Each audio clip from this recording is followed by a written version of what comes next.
Welcome to Shelbrook Speaks Out, where we explore ideas, thoughts, and perspectives purely from our own point of view. Please note that the discussions in this podcast are based on personal opinions and should not be taken as professional advice or factual information. We encourage you to think critically, do your own research, and form your own conclusions. Thanks for tuning in, and let's dive into today's topic.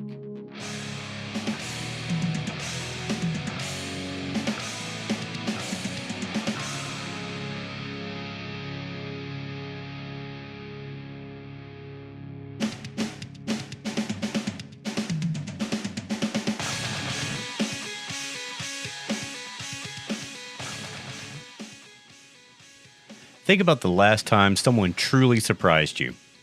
Maybe a friend you thought was rock solid let you down hard, or that grumpy neighbor that you couldn't stand did something incredibly kind out of the blue.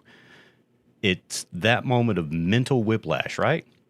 Where you're forced to ask yourself, who is this person really? Welcome back to Shelbrook Speaks Out. I'm so glad to have you here.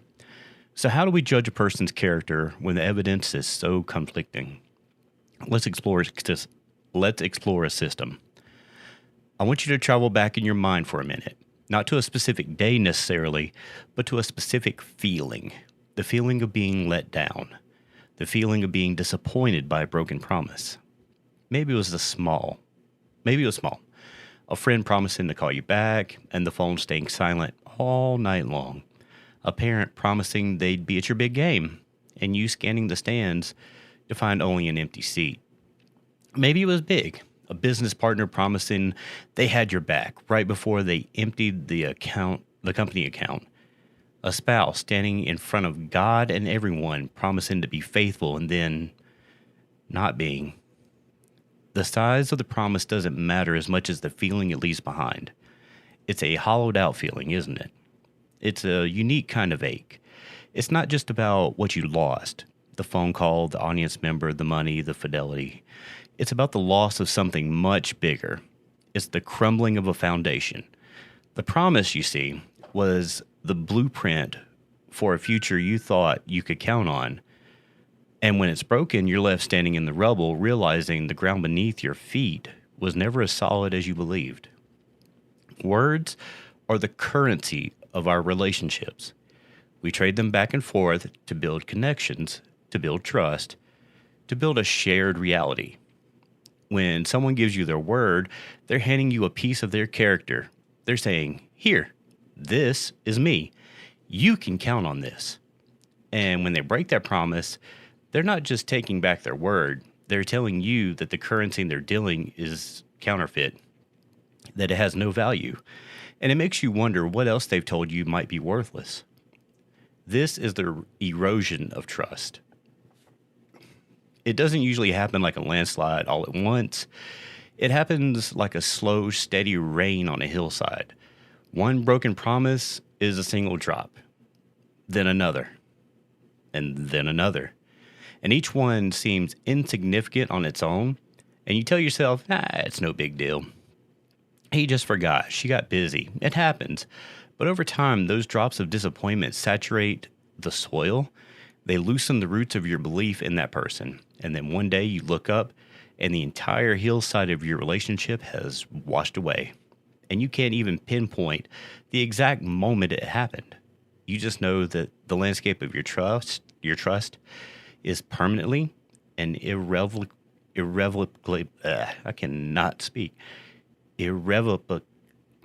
you can't change it. We live in a world that I think has gotten too comfortable with this erosion. We live in a world of maybes, we'll sees, and I'll tries. We live in a world where promises are treated like casual suggestions instead of sacred contracts. And the result is an epidemic of unreliability. It's a quiet sort of chaos where you can't be sure if anyone will do what they'll say they'll do. And it leaves us all feeling a little more alone and a little more guarded. So how do we navigate this? How do we protect ourselves from the constant drip of disappointment without becoming cynical and shutting everyone out? How do we decide who is worth the risk of our trust and who's a lost cause? We can't just go by our gut. Our gut can be fooled by a charming smile or a convincing excuse. We need a system. We need a tool for measuring that structural integrity of the people in our lives. A while back, I introduced a system that I use for this very purpose. It's a personal philosophy that I developed for cutting through the noise and getting to the truth of a person's character. And I call it the 70-30 rule. Now, for those of you who might be new here, or for anyone else who needs a quick refresher, the rule is simple on its surface. When I'm evaluating a person, their character, their reliability, their place in my life, I think of them on a 100-point scale. I weigh the good against the bad. I weigh the promises kept against the promises broken. And in my book, if the good, their actions, their intentions, their overall positive impact accounts for 70% or more of that total, I consider them to be fundamentally good. I consider them to be a sound investment for my time and my trust. Now, you might be thinking, only 70%? Why not 90 or 100? And the answer to that's the most important part of this whole philosophy. The 30%. That 30% is the buffer zone. It's the space for being human. It's the room for error. It's the grace that we give people for having a bad day, for making a mistake, for being flawed and imperfect, just like we all are. It's the understanding that sometime life gets in the way. A person might break a promise to meet you, like for lunch, because their kid got sick or their car broke down, and that's just life. That falls squarely in the 30%. It's a reason, not an excuse.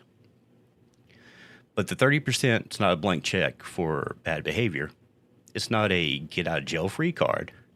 It's a margin of error. And when broken promises, the letdowns, the selfish choices, when that stuff starts to creep up, and when it fills up that 30% and spills over into the rest, that's when the alarm bells go off. That's when you know you're not dealing with human error, that you're dealing with a pattern. You're dealing with a fundamental issue of character. Think of it like this. Imagine every person you know is a contractor that you've hired to help you build your life. Every time they keep their word, they lay a solid brick in your foundation. Every time they break a promise, they leave a gap, or worse, they use a brick made out of sand. A few sandy bricks here and there, the wall will probably still hold up. The structure's, for the most part, sound. That's the 30%. But if your contractor consistently shows up with bad materials, or if 40 or 50% of your wall is made out of sand, well, you wouldn't trust that wall to hold your roof. You fire the contractor. So the 70-30 rule is a tool for inspecting the wall. It's how you can rationally assess the situation instead of just hoping your house doesn't fall down around your head. It's how you take the emotion out of the equation. The guilt, the hope that they'll change, the memory of how things used to be, and look at the cold, hard data of their actions. Are they building with you, or are they creating a liability? Now, in this episode, we're going to take this rule and apply it to every corner of our lives. We're going to look at the promises people break to us, the promises we break to ourselves, and the unspoken promises that we all have to each other. Because understanding the weight of a promise and having a system to measure it is the first step toward building a life of integrity, meaning, and unshakable trust. So let's start with that first painful scenario, the broken promise from someone you thought you could count on. When that happens, and when you're standing there with that hollowed out feeling, the 70-30 rule gives you a job to do. It tells you to become an accountant of character. You pull out your ledger. Was this a one-time thing, a 30% moment, or an otherwise 90%? Was it a 30% moment for an otherwise 90% person? Or was this the latest entry in a long line of deficits that prove their account is overdrawn? The answer to that question will tell you everything you need to know and where you need to go from there. So we've established a framework. We have a mental tool for assessing the people around us. We have a way to inspect the foundation of our relationships, to check for those sandy bricks of broken promises, and to make rational decisions about who we trust. It's a powerful thing to have that clarity. It protects your energy, it protects your heart, and it protects your peace. But now we have to turn the blueprint around. We have to take that magnifying glass that we were just using to inspect everyone else's work, and we have to hold it to our own.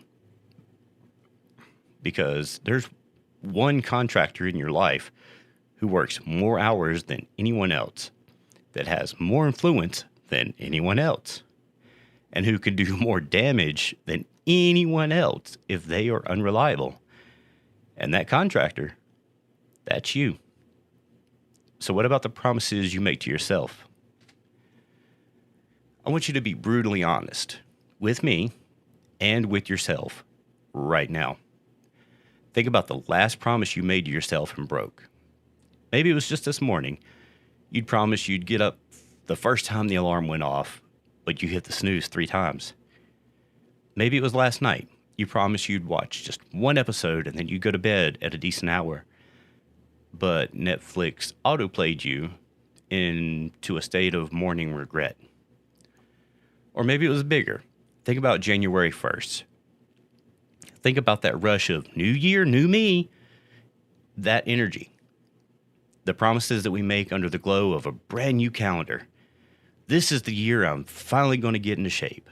This is the year I'm going to learn Spanish. This is the year I'm going to quit this dead-end job and start my own business. This is the year I'm going to be a better parent, a more patient partner, a more present friend. These are the most important promises we'll ever make. Why? Because the person we're making them to is the only person we're guaranteed to be stuck with for the rest of our lives. You can fire a bad business partner. You can leave an unfaithful spouse. You can walk away from an unreliable friend. But you cannot walk away from yourself. You are your own constant companion. And if that companion is a liar, if that companion is someone you cannot trust to do what they say they'll do, where does that leave you? It leaves you in a very lonely, very unstable place. Every single time that you break a promise to yourself, you're laying one of those sandy bricks in your own foundation. You're chipping away at your own integrity. And the name for that feeling, that slow erosion of your own foundation, is the loss of self-esteem.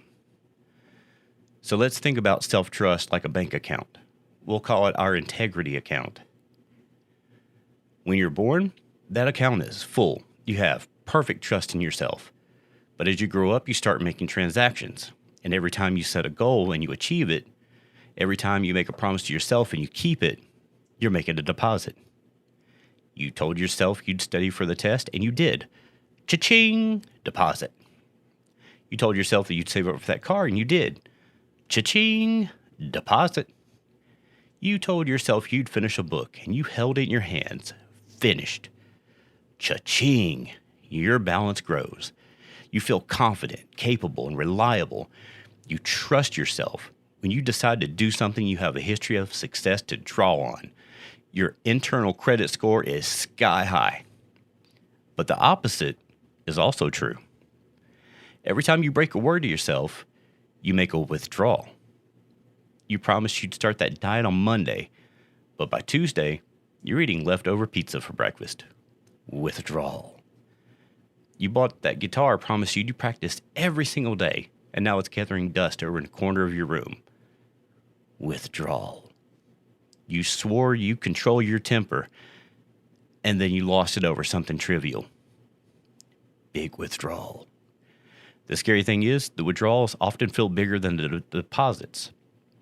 It takes a dozen kept promises to build up a nice balance, but one major self-betrayal can wipe out your savings in an instant, leaving you with that overdrawn feeling, that feeling of shame, of disappointment.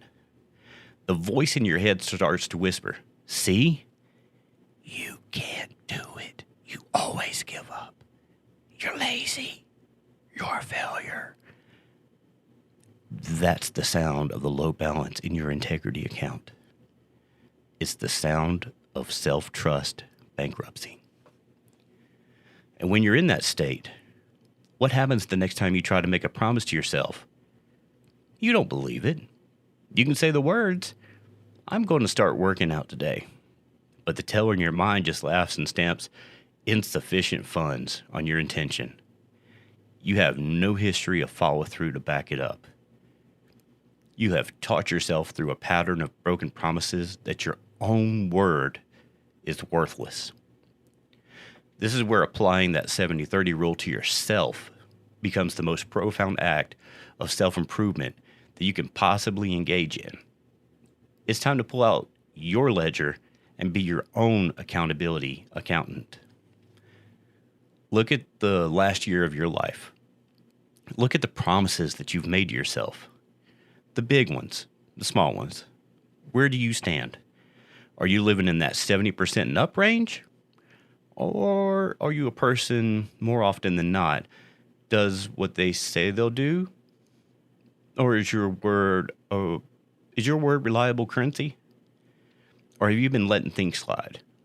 Have you been letting the withdrawals pile up, telling yourself it's no big deal, while your own self-respect account dwindles down to nothing? If you find yourself falling short, if you're living in the 40s or 50s, the first thing to know is you're not alone. This is part of the human condition. But the second thing to know is that you cannot stay there. Living with a low internal score is a recipe for a miserable, stagnant life. You cannot build a skyscraper on a foundation of sand. You cannot achieve great things if you do not fundamentally trust the person in charge of achieving them, and that person is you. Now remember the grace of the 30%. This is not about becoming perfect, superhuman, robot, whatever. You will have days where you hit the snooze button.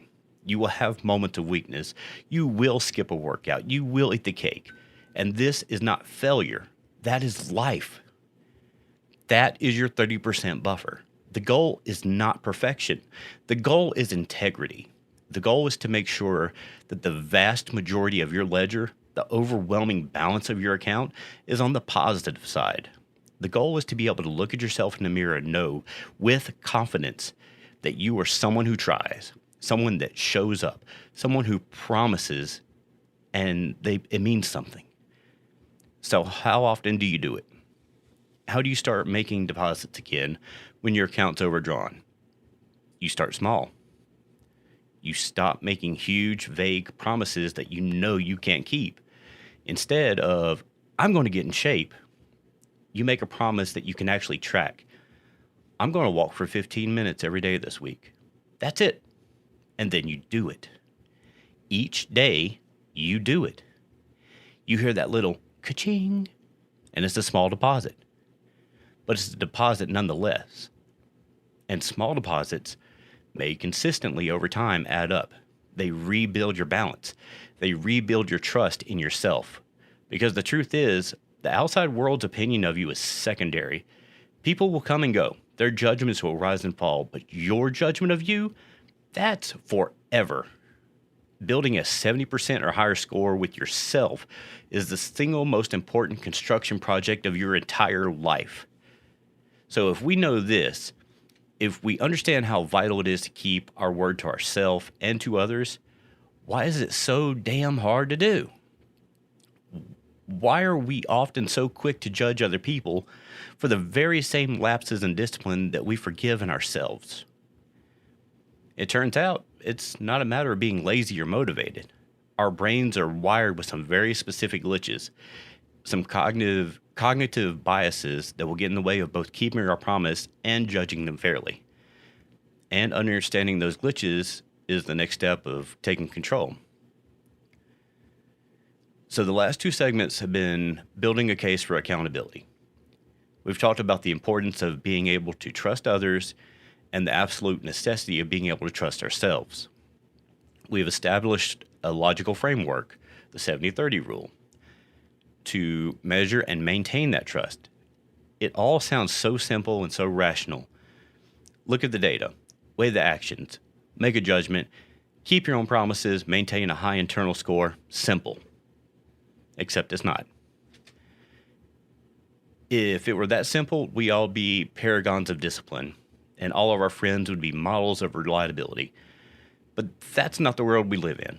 We live in a world where we make excuses for ourselves. We live in a world where we make snap judgments about others. We live in a world where our emotions, our histories, and our own hidden biases can hijack that simple, rational process and send it completely off the rails. So if we're going to use a tool like the 70-30 rule effectively, we have to understand the ways our own minds work against us. You can't build a straight wall if your level's broken. And our brains, as powerful as they are, come with a few factory defects, a few cognitive biases that we have to account for. Think of these as glitches in your mental software that, if you leave them unchecked, will always distort the results. The first and perhaps the biggest glitch is something psychologists call the fundamental attribution error. It's a fancy term for a very simple and very human double standard. Here's how it works. When someone else messes up, we tend to attribute it to their character. But when we mess up, we tend to attribute it to our situation. So let me give you a clear example. Let's take your coworker, Bob. He misses a major deadline. Your automatic, unchecked thought is likely to be something along the lines of, typical Bob, he's so lazy and disorganized. He just can't handle the pressure. You have just judged his character. You've docked his 70-30 score. Now let's flip it. The next week, you miss a major deadline. Do you think to yourself, gosh, I'm so lazy and disorganized, I just can't handle the pressure? Probably not. You'll most likely think, well, the traffic was a nightmare, my kid was sick all night, so I didn't get any sleep, and I had 3 other projects all demanding my attention all at the same time. You blame the situation. You give yourself a pass. You're not a lazy person. You're just a victim of circumstance, right? Do you see the hypocrisy there?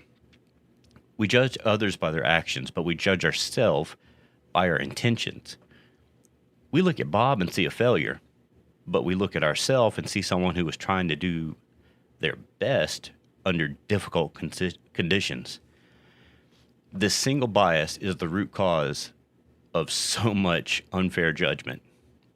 It allows us to hold others to a standard of near perfection while we give ourselves an endless supply of get-out-of-jail-free cards. It's why we can get so furious at a friend for breaking a small promise while completely forgetting the 5 promises we broke to ourselves before breakfast.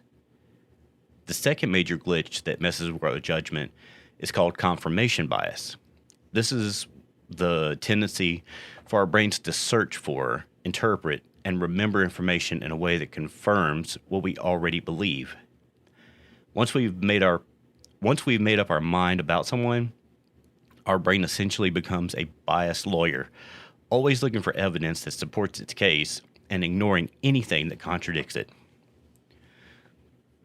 Let's say you decided your friend Susan, that you decided she's flaky. Now confirmation bias kicks in. You will always mentally highlight every time Susan is 5 minutes late. You will remember every time she has to reschedule a lunch date. Your brain will file these moments away in a folder labeled proof. Susan is flaky. But what about the 10 times she showed up early? The time she dropped everything to help you when your car broke down? The countless times she's answered your call on the first ring? Your brain tends to dismiss that evidence because it doesn't fit the established narrative. It gets ignored. So over time, your belief that Susan is flaky becomes a self-fulfilling prophecy. Not because it's the objective truth, but because it's the only truth your brain is allowing you to see. This works on the positive side too. If you think someone is a great person, you'll interpret their mistakes in the most charitable way possible. Oh, he didn't call me back because he's so busy and important. We do this for ourselves constantly, framing our own failures in the best possible light. So you have these two powerful forces constantly at work in your mind. One makes you judge others harshly while excusing yourself, and another that makes you stubbornly stick to your initial judgments, whether they're right or wrong. This is why a conscious, deliberate tool like the 70-30 rule is so essential. It's the manual override. It's the act of stepping back from your immediate, biased, emotional reaction and saying, hold on, wait a minute. Let me check the level before I lay this brick. It enforces you to counteract these glitches. Against the fundamental attribution error, the 70-30 rule forces you to apply the same standard to everyone, including yourself. It asks you to look at Bob's missed deadline and consider, is this part of a pattern that defines a 70%? Or could this be part of his 30% buffer? Was he having a bad week just like I was? And then forces you to look at your own missed deadline and ask, are my circumstances really a good enough reason? Or are they becoming an excuse for a pattern of behavior that is lowering my own score? It demands intellectual honesty. Now, against confirmation bias, the 70-30 rule forces you to look at the entire ledger. It doesn't let you just cherry pick the evidence that fits your narrative. You can't just focus on the time Susan was late. You have to account for all the times that she was on time, all the times she was there for you. It forces you to be a fair accountant, not a biased lawyer. You have to tally up all of the transactions, the good and the bad, and let the balance speak for itself. Is Susan really a 50-50 person? Or have you just been hyper-focused on her flaws, ignoring the fact that she's actually a solid 85%er who, like everyone else, has a 15% margin of human error? Using this rule is an act of mental discipline. It's choosing logic over instinct, fairness over snap judgment. It's about acknowledging that our brains are brilliant, but they're also lazy. They like shortcuts, and biases are the ultimate shortcuts, but they often lead us to the wrong destination. Taking the time to consciously apply a fair framework is how you correct the course. It's how you become a person who is not only accountable, but also fair in holding others to account. And that brings us to a crucial responsibility we all share. How do we pass these lessons on? So we've taken a hard look in the mirror and we've examined the promises we break to ourselves and the mental gymnastics that we perform to judge others. We've talked about getting our own house in order, about striving to be a 70% or higher person in our own estimation. But for many of us, the project doesn't end there. For those of us who are parents, guardians, mentors, role models, there's another even more critical project: raising the next generation of accountable human beings. How do we teach our children to be people of their word? How do we raise them to be kind adults who keep their promises, who respect themselves, and who can be trusted by others? Well, I can tell you how we don't do it. We don't do it with lectures. We don't do it with punishment exclusively. And we certainly don't do it with the old tired phrase, do as I say, not as I do. Because children, especially young ones, are the most astute observers on the planet.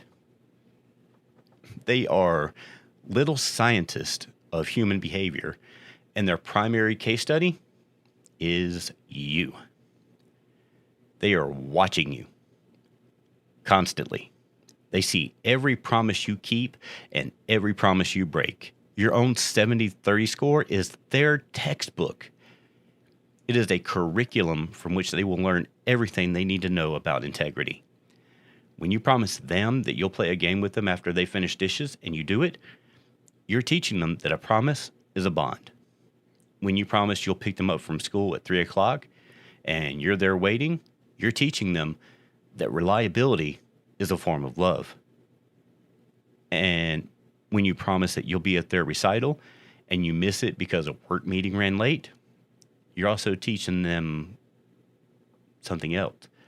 You're teaching them that promises are conditional, that some things are more important than your word. And that disappointment, I hate to say it, but that's a normal part of life. Now, that last one isn't necessarily a bad lesson. Life is full of disappointment. But when it becomes a pattern, you're teaching them that unreliability is an acceptable way to operate. So the first, most non-negotiable step in raising accountable children is to be an accountable parent. It's about ruthlessly managing your own 70-30 score, knowing that every action that you take is being recorded and absorbed by the little sponges around you. Because modeling your behavior, we can also teach the concept in age-appropriate ways. You don't need to sit your 5-year-old down and give them a lecture on moral philosophy. You make it tangible. For a young child, the 70-30 rule is about simple cause and effect. When you promise to clean up your toys and then you do it, look what happens. The room is clean, and you have more time to read a story. You kept your promise, and that made a good thing happen. You are connecting their word, their action, and a positive outcome. Conversely, when they break a promise, you show them the natural consequence. You promised you would get your shoes on so we could go to the park, but because you didn't, we ran out of time, and now we can't go. Breaking your promise made a sad thing happen. It's not about shaming them. It's about making the connection between the choice and the outcome and making it crystal clear. As they get older, into their preteen and teenage years, you can start introducing the concept more explicitly. You can frame it in a language they understand. You can call it their reputation score. Explain to them that reputation is one of the most valuable things they will ever build. It's their personal brand, if you wish. Every time they follow through on a commitment, turning in their homework on time or showing up for their shift at their part-time job, keeping a secret with a friend that their friend trusted them with, they're making a deposit into the reputation account. They are building a brand that says, I'm reliable. I am trustworthy. And every time they break a commitment, they're making a withdrawal. The higher their score, the more trust people will place in them. Teachers will give them more responsibility. Friends will confide in them. Employers will give them better opportunity.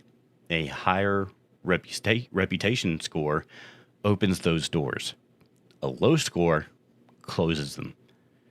This is a practical, real-world consequence that they can understand. Crucially, it's also where we must teach them about the 30% grace period. We have to teach them self-forgiveness. When your child messes up, and they will, because they're human, our job isn't to crush them with shame.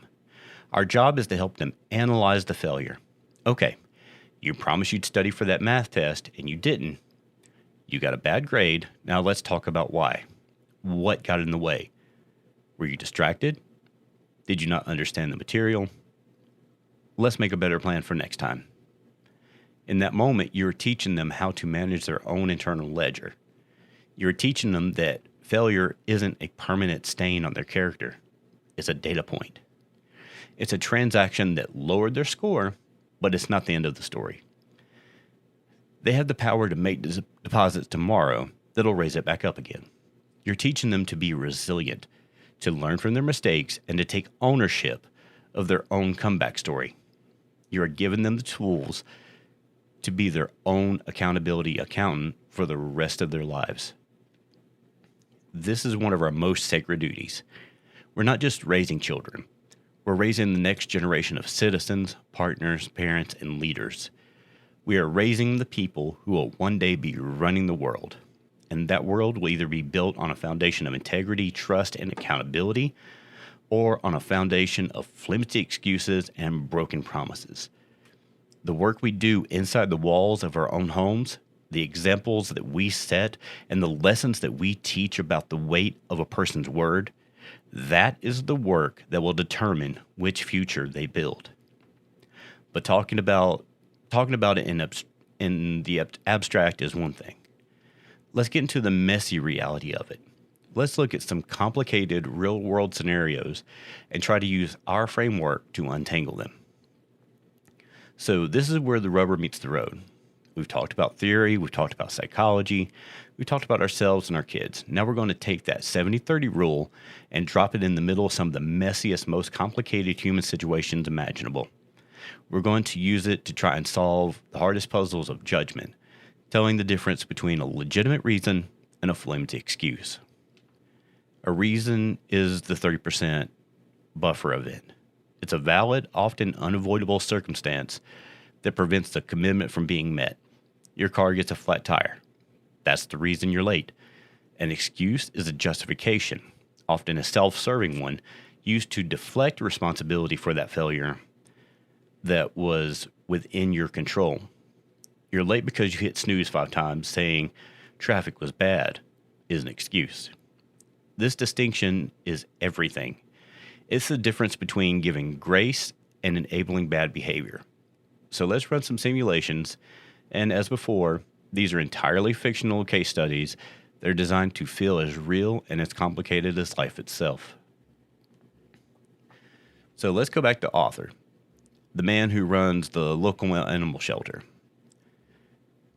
So his life's work is a monumental good.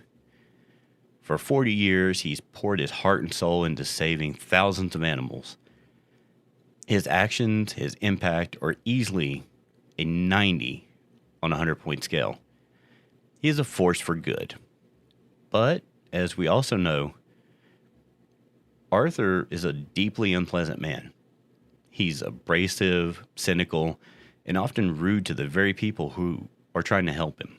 The volunteers, the adopters, the donors. This negative behavior is his significant, undeniable flaw.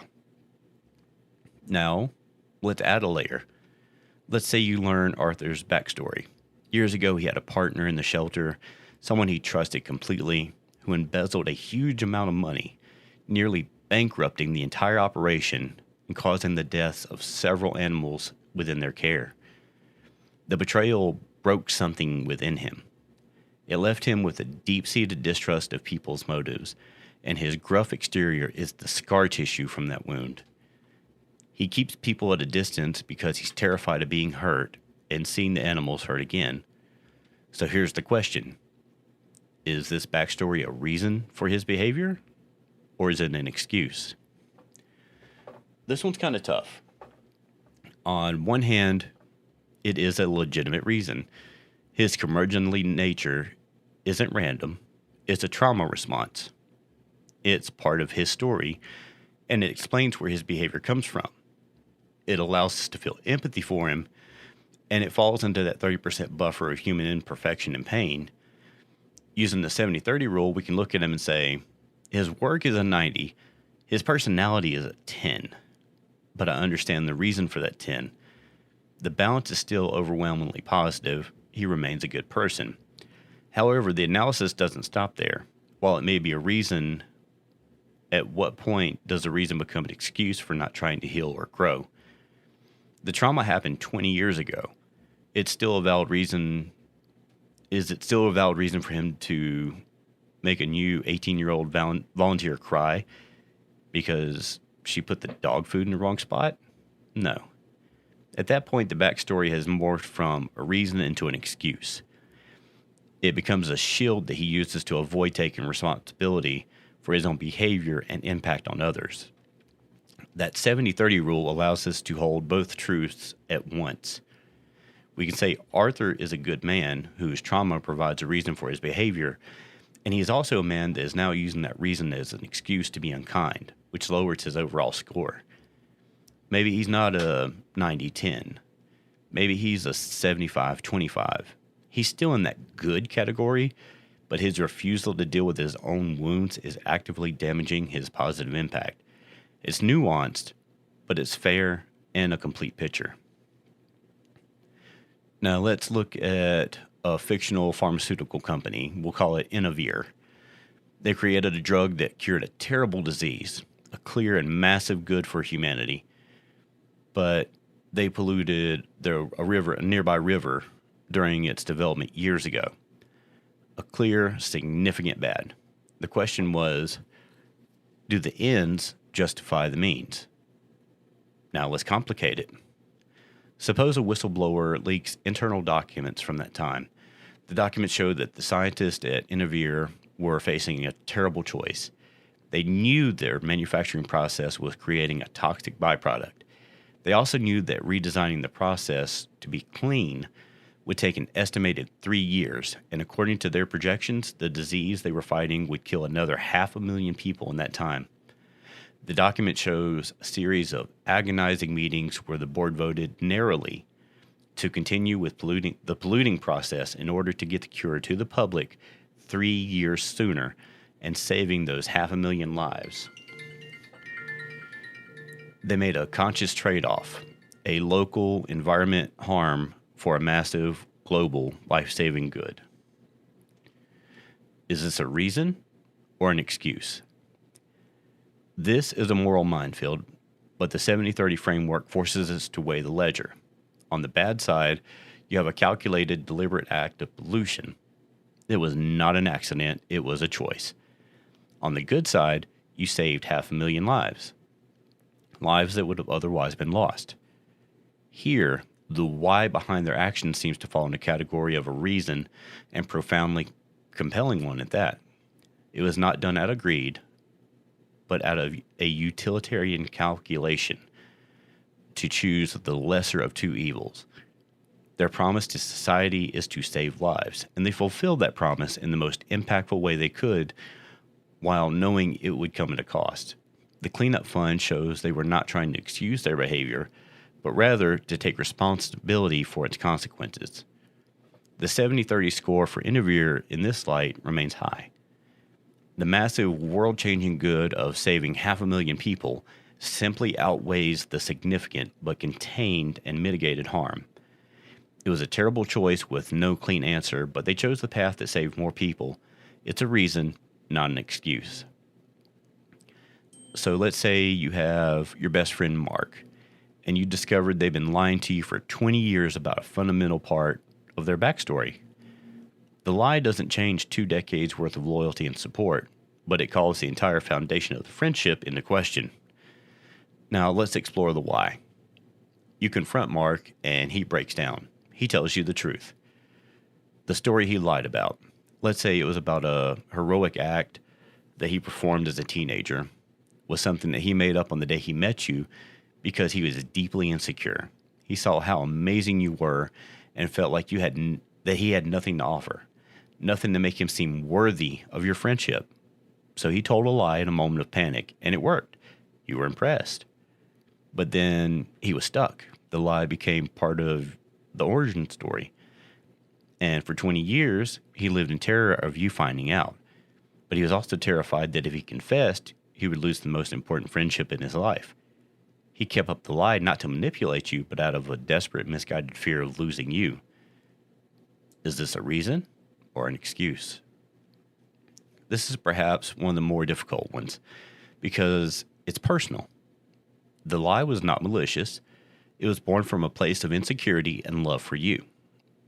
That was a legitimate reason. It explains the why, and you can empathize with that feeling of inadequacy. But it was still a 20-year deception. Each day for 2 decades, he made an active choice to continue the lie. The reason may have been understandable at first, but over time, it became a monumental excuse to avoid a difficult, honest conversation. The lie may have started because of his insecurity, but it was perpetuated by his own cowardice. Applying the 70-30 rule here is kind of agonizing. You have 20 years of verifiable good deeds, the support, the loyalty that make up a massive 70+%. But you also have a lie so foundational that it threatens to recategorize all those good deeds as part of an inauthentic performance. Does the lie carry a weight of 40, 50, or even 60%? Does it retroactively bankrupt the entire account? The rule doesn't give you the answer. It gives you the question. It forces you to decide what carries more weight in your personal ledger: the loyalty of his action or the dishonesty of his words. For some, the reason of insecurity will be enough to move forward. For others, it will become an excuse that shattered the friendship beyond repair. What these cases show us is that judgment is not simple. It is a messy, complicated business. But having the framework allows us to approach it with fairness, with nuance, and with intellectual honesty. It allows us to hold space for the good and the bad, for the reasons and the excuses, and to make a conscious choice about the world we are building, both for ourselves and for the greater good. Now, we've spent this entire episode dissecting the promise, and we've held it up to the light, examined it from every angle. We've looked at promises others made to us, the critical promises that we made to ourselves, the psychology that clouds our judgment, and the duty we have to teach our accountability to our children. We've run it through the fire of complex, messy, real-world scenarios. We focus for the most part on the explicit promise, the one that is spoken out loud. I will be there. I will finish the project. I will be faithful. The words we say.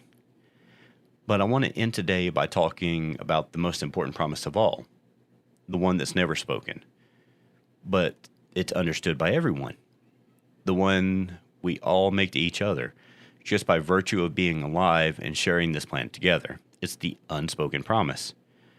And what is that unspoken promise? Well, it's a social contract. It's the fundamental baseline agreement that allows society to function. It is the promise to, by and large, be a force for good rather than a force for harm. It is the promise to stop at the red light. It's the promise to not steal your neighbor's mail. It's the promise to help someone who has fallen down. It's the promise to return a lost wallet.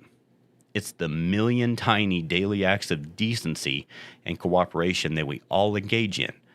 It's our promise to contribute more to the world than we take from it.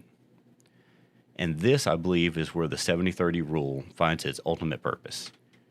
We can and we should apply it on the macro scale. What is the 70-30 score of our community, of our nation, of our species? Are we as a collective keeping our unbroken promise? Well, look around. You see the evidence of the score everywhere. You see in a community garden where neighbors work together to grow food, that's a deposit. That's humanity adding to its 70%. When you read about volunteers cleaning up a polluted river, that's a massive deposit. When you see scientific collaboration across borders to cure a disease, that is a deposit of the highest order. It is humanity at its best, keeping its promise to look after itself, to solve its own problems, to build a better future. But you also see the withdrawals. Every act of senseless violence, every instance of corruption, every policy that prioritizes greed over human dignity, every time we choose division over unity, those are catastrophic withdrawals from our collective account. Every piece of litter on the sidewalk, every angry comment typed online, every moment of indifference to the suffering of others, they are small withdrawals, yes, but they add up, and they erode our collective score. They break the unspoken promise. And just like our own personal integrity account, if our collective score drops too low, society begins to feel bankrupt. Trust disappears. Cynicism sets in. We stop believing in each other, and we start to see the world as a zero-sum game of us versus them. It's a dangerous and lonely way to live. This is where my core philosophy, the one that I end every show with, comes from. Pay it forward. Paying it forward is the active, conscious decision to make a deposit into humanity's 70%. It's the engine of the unspoken promise.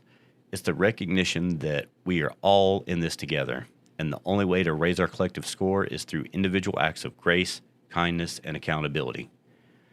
Your 70-30 score, the one you keep with yourself, that's the one built on small promises you keep every day. It's your personal contribution to the grand total. You can't control the global score. You can't single-handedly stop a war or solve world hunger. You can control your own ledger. You can choose today to keep your word to your child. You can choose to follow through on that project for your coworker. You can choose to keep the promise you made yourself and go for that walk or be a little kinder. And every time you do, you're laying a solid brick. You're not just building your own house on a firm foundation. You're contributing a solid brick to the foundation of the entire world. It's a quiet act. It's a small act. But it's the most powerful act there is. Because a world filled with individuals who are dedicated to maintaining their own 70-30 score is a world that is strong, resilient, and fundamentally good. In a world where the unspoken promise is not just understood, but it's honored. So that's my final challenge to you. Look at your life. Look at your choices. Are you a net depositor or a net withdrawer from the human project? The ledger is open. The pen is in your hand. Make your entry. So I want to say thanks for tuning in to Shelbrook Speaks Out. As always, do the right thing and do something good for someone else. Pay it forward. And that's where we're going to leave it today. Thank you so much for lending me your time and your attention. My hope is that our time together has sparked a new idea or left you with something valuable to carry throughout your week. Putting the show together is a true labor of love. And if you find value in what we're doing here and feel inclined to support the podcast, there's a few simple ways you can do that. First, there's a wonderful way to help out that doesn't cost you a single extra penny. If you happen to do your shopping with Amazon, you can use the affiliate link in the show description. You just click on our link first and then do your shopping as you normally would. Your price stays exactly the same, but Amazon sends a small percentage up our way just for sending you there. If you'd like to support the show more directly, you can also head over to benshelbrook.com. There you'll find a link to our Buy Me a Coffee page for one-time or recurring support. You'll also see a link for the podcast merchandise if you'd like to represent our community of thinkers in the world. Please know that any form of support is never expected, but it's always deeply appreciated. It truly helps keep these conversations going. And of course, our beautiful outro music is performed by the amazing Intertwined. So until next time, do the right thing and do something good for someone else. Pay it forward.